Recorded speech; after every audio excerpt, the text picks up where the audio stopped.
ഗജവീരന്മാരുടെ നാടായ കോന്നിയിൽ കരിയാട്ടത്തിന് കൊടിയുയർന്നു. സംസ്ഥാനത്തെ ഓണാഘോഷങ്ങളുടെ പ്രധാന വേദി കൂടിയാണ് കരിയാട്ടം ഫെസ്റ്റ്. 500-ലധികം കലാകാരന്മാർ അണിനിരക്കുന്ന കരിയാട്ടം ദൃശ്യവിസ്മയം കൂടിയാണ് സമ്മാനിക്കുക.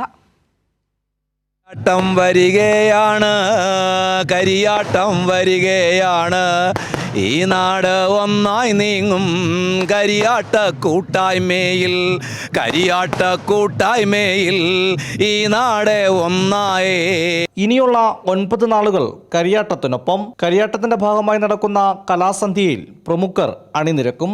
കേരളത്തിലെ ഏറ്റവും പ്രധാനപ്പെട്ട ഓണപരിപാടിയായി കരിയാട്ടം ഫെസ്റ്റ് മാറുകയാണ്. കോന്നിയിലേക്ക് കേരളത്തിലെ മികച്ച കലാകാരന്മാരെല്ലാം എത്തുമ്പോൾ കേരളം ഒന്നാകെ കോന്നിയിൽ സംഗമിക്കുകയാണ്.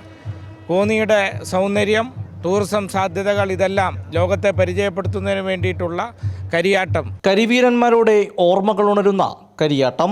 കാട്ടാറിൻ്റെയും കരിവീരന്മാരുടെയും നാടായ ഇവിടെ അവരോടൊപ്പം വന്ന കരിവീരന്മാരുടെ ഒരു ഓർമ്മ പുതുക്കുന്നതിനാണ് ഈ കരിയാട്ടം എന്ന് പറയുന്നത്. കരിയാട്ടം ജനകീയ കലാരൂപമായി മാറി.